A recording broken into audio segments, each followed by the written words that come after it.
Welcome back to The Daily. I'm Niall Paterson. And look, every day at 5 p.m, we take a properly in-depth look at one of the biggest stories of the day with the help of the Sky reporters and analysts who are covering it. We want to hear from you as well. You can email me and the team, skynewsdaily@sky.com. You can also find me on X and Instagram at Sky News Neil for those. Do give us a follow so you never miss an episode. Today, though, we are off to Sicily. In the wee hours of Monday morning, a multi-million-pound yacht with 22 people on board sank off the coast of the Italian island. It's been suggested a typhoon, a waterspout, was responsible. Certainly we know the Bayesian sank very quickly in awful weather. 15 were rescued, one body has been recovered, but some remain missing, including British billionaire Mike Lynch. And we'll hear much more about Mike Lynch a little later on when I'll be speaking to one US-based journalist who interviewed him just a handful of weeks ago. But in Sicily for us, our correspondent Ashna Hurynag. Ashna, just bring us up to date with the very latest. You're in Porticello, just east of Palermo, where I imagine an awful lot of the search and rescue operation has been being conducted. There is an awful lot of activity here, Neil. Just to paint a picture for people who are listening, Porticello is a stunning, beautiful fishing village. It's only about 30 minutes drive away from Palermo, the capital of Sicily. And people here, if you're visiting Sicily, you might take a day trip here. There are lots of boat cruises in and out all of the time. And the marina is absolutely chock-a-block, full of not only tourist boats and yachts and cruises, but more so fishermen. Fishing is a huge industry here, and it's pretty much a gorgeous place to come and visit during the summer. And so it's no wonder that if you are taking a trip around the Med, it's one of those places that you would naturally pull into. And that's exactly what this particular super yacht and the passengers on board had been doing. You talk there about the search and rescue operation.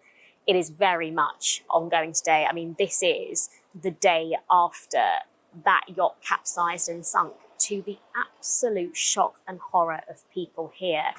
People here focusing still on the rescue aspect of this. It is not quite about recovery, although it's very conscious on people's minds that it's not going to take very long before it turns into a recovery operation. So we've seen the Coast Guard helicopter above, but the main focus is actually the cave divers. And from 6:30 this morning, we saw cave divers from across Italy, and they've been circling this kind of a patch of water, and that's because they know that shipwreck is some 50 metres below the surface of it. They're having to enter the water, find the shipwreck and wreckage of this sunken yacht, navigate through the debris, and this is a huge vessel we're talking about. And they're trying to search for those missing people. Tell me a little bit more about the ship itself, this British flag yacht called Bayesian. I mean, certainly it is a huge boat, isn't it? It's huge, 56 metres in size, and it's an award-winning super yacht. This isn't just, a small boat. This is a flagship, award-winning vessel, and it's gorgeous. It's absolutely beautiful. It's navy, cream and white on the outside. The hull of it is this gorgeous navy colour, and it's got the inscription, the name of it, Bayesian, on the back of the boat. In terms of what's inside the vessel itself, it was fitted out in Japanese style interior with touches of sort of light and dark beige teak deck, very much a kind of plush, luxurious place to spend a holiday if you are indeed a billionaire. But the standout design is this 75-metre huge sailing mast, which glows at night. And people here were talking to us about how only a few hours before the incident, it was lighting up the night sky. It was looking gorgeous against this fishing village backdrop.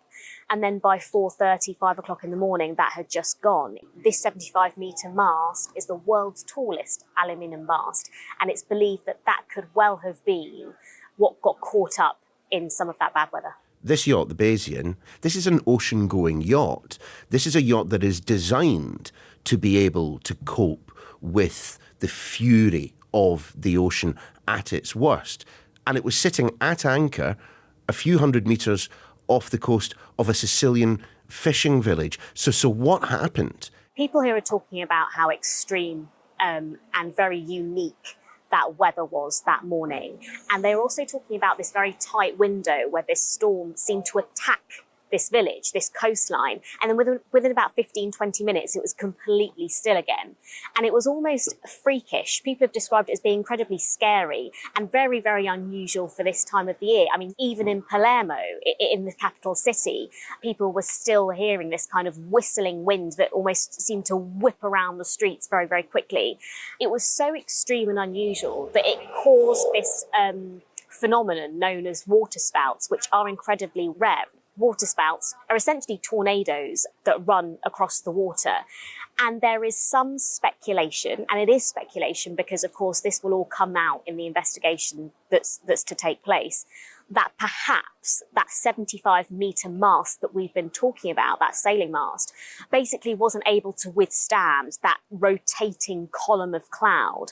And there is some thought that perhaps that mast was broken, destabilising the vessel, which then caused it to sink pretty rapidly. But the exact circumstances and the chain of events, of course, are going to come out in the next few weeks and maybe even months ahead. Ashna, we'll come to those who are still missing in just a moment. But what of those who have been rescued? There are 15 people who we know survived this tragic incident. Among them, a mother called Charlotte Galinsky and her partner and her 1-year-old daughter. So she was speaking to a local Italian newspaper, La Repubblica, and she spoke about how essentially she believes that they survived because they happened to be on deck when this storm hit. She says they were sleeping at the time, as were lots of people within that boat. The majority of those on board were sleeping at the time. This is 4:30 in the morning, 5 o'clock in the morning.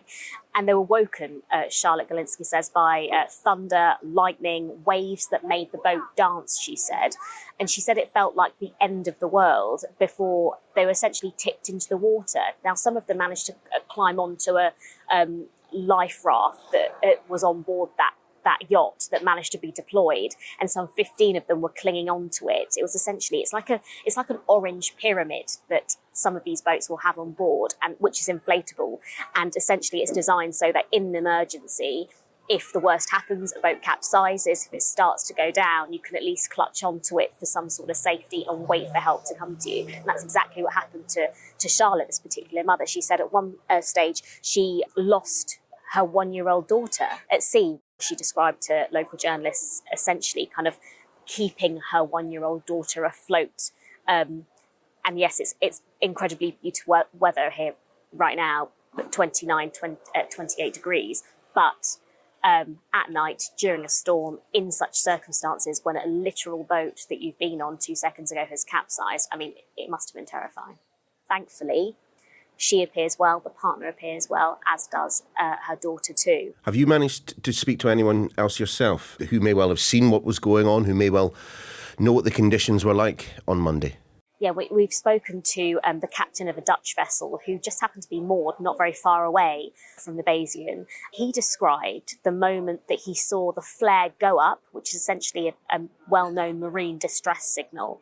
And he said it lit up the night sky, and he had passengers on his boat who also saw it. And also were awake because the storm was so loud. He got in his dark green rib or tender and went to go and see some of those who were clutching on to that life raft that I described, and he managed to see some of those 15 survivors. No, we were hit by a violent gust yesterday, a tornado, water tornado, I think they call it. In the morning at 3 o'clock, around 3 o'clock, we noticed weather coming, and when it appeared, we started our engine to keep the ship in position, and we had the other yacht behind us. And a moment later, she was gone, and we couldn't declare what happened. And after the wind dropped down, we looked around us, didn't see the yacht. Also on the AIS was not visible. And a moment later, somebody of our guests saw a red flare, and then we saw a red flare ourselves. And we took our tender and went that direction and found 15 people in the life raft. And we took them out of the life raft and brought them with our tender to our ship and took care of them until the Coast Guard appeared. But for the time being, at least, this remains a search and rescue operation rather than necessarily a recovery operation. And any inquiry will also presumably take quite some time to arrive at conclusions. Yeah, we know that there are inspectors and investigators from the UK Marine Accident and Emergency Branch. It's very, very normal for inspectors from that specific organisation to come down from the Foreign Office to where there is an incident that's involved British nationals.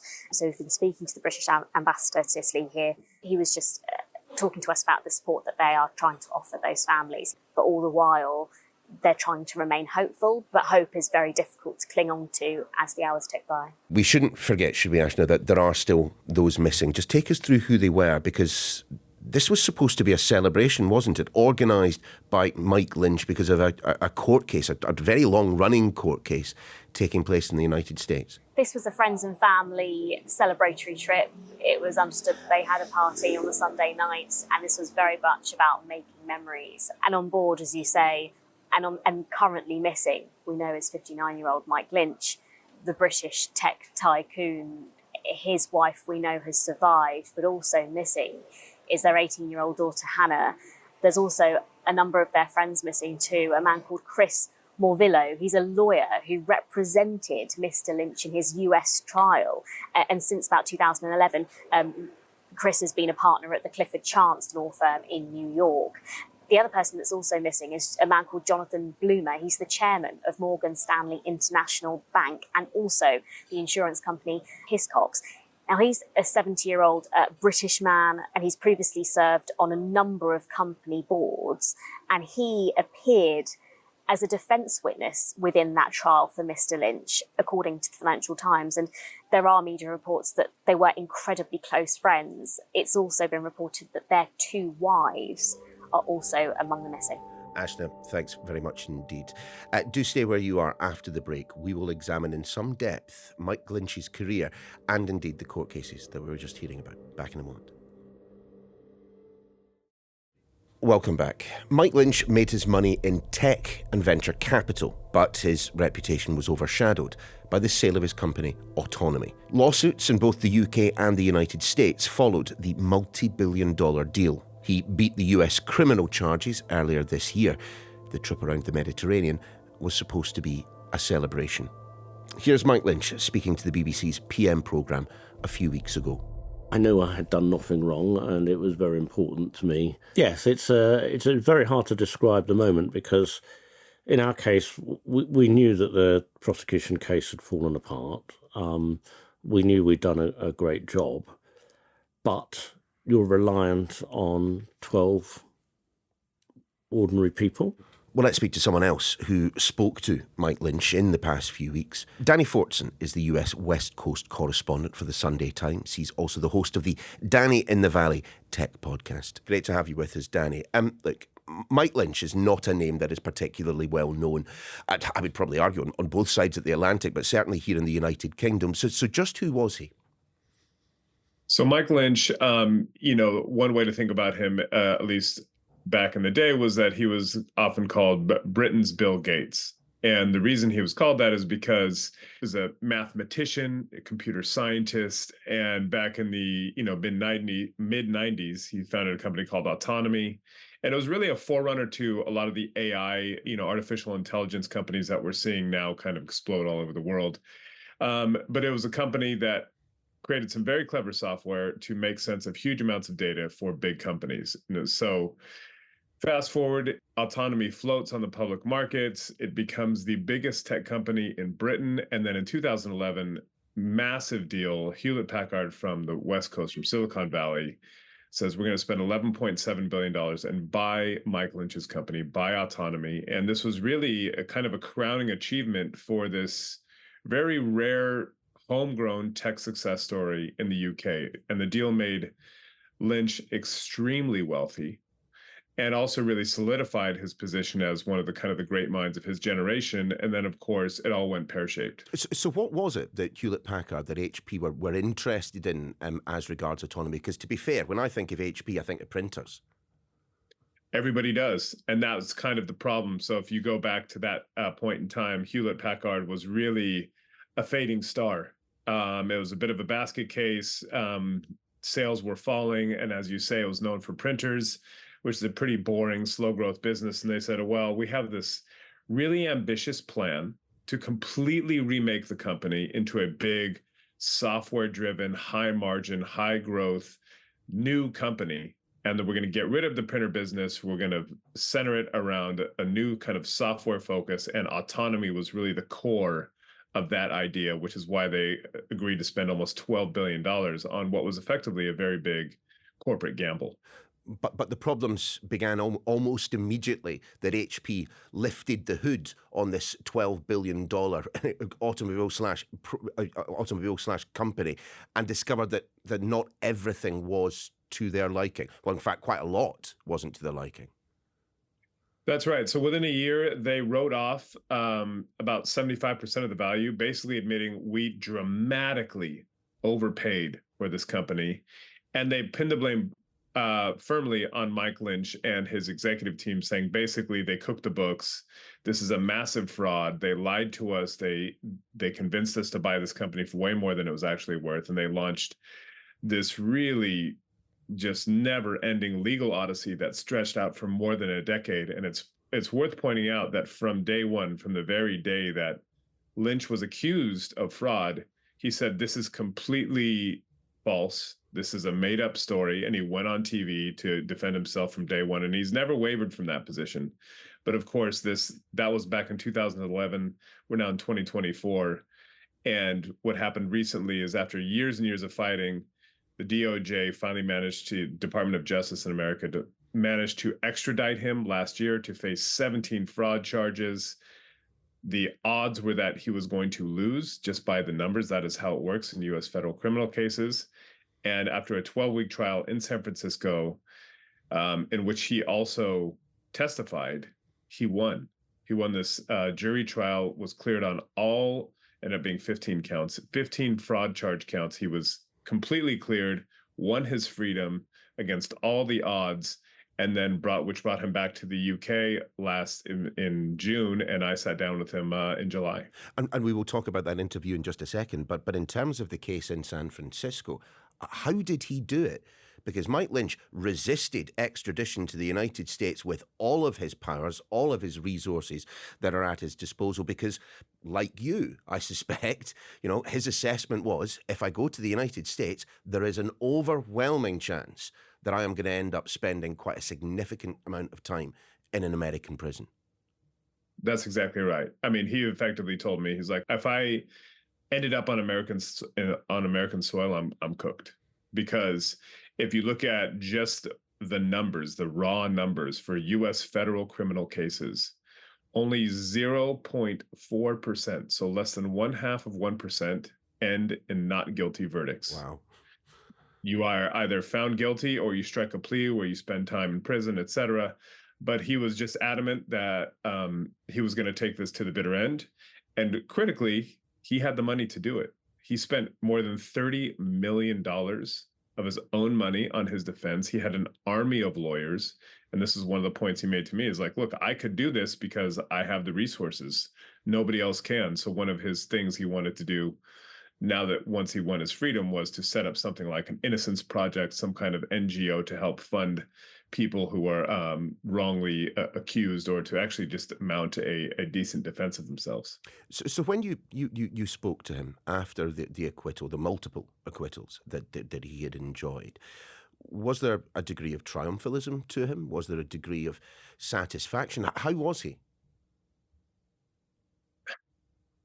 He was kind of in shock. Mm-hmm. To be honest, he was very emotional, so when I spoke to him, there were several times where he's had, tears streaming down his face of just like, one of the things that he said that really stuck with me is that, he said there was one moment when he was just in central London walking through Piccadilly Circus and he sees this traffic jam, because there's always traffic jam at Piccadilly Circus, and he just started crying because this is one of the most beautiful thing I've ever seen. Because for him, if you think about the stakes, he was facing up to, if he was found guilty, 25 years in prison.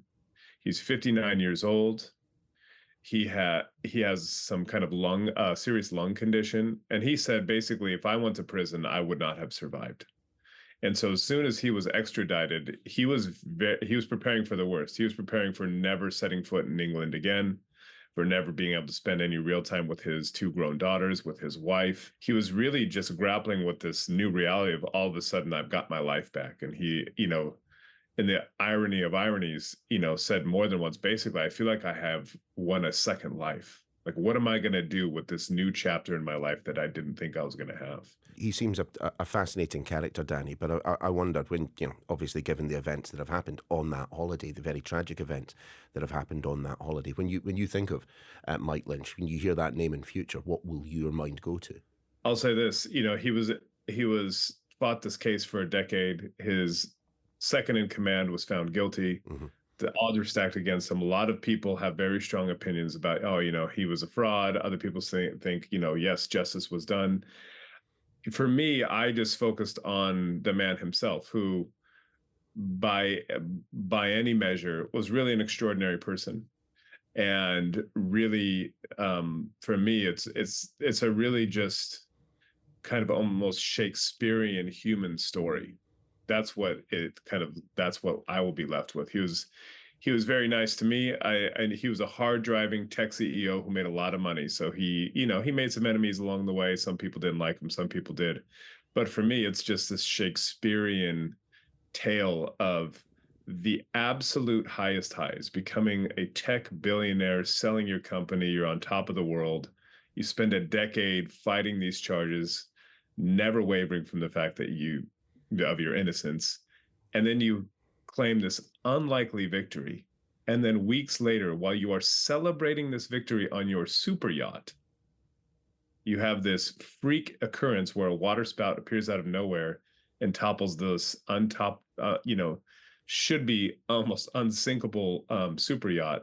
It's just, you couldn't make it up. It's really hard for me. I'm still trying to kind of wrap my head around it, to be honest. Danny, thanks very much indeed. And that's your lot for today. Do let us know your thoughts. Sky News Daily at sky.uk via email, or you can pester me on X and Insta at Sky News Neil. We'll see you again tomorrow.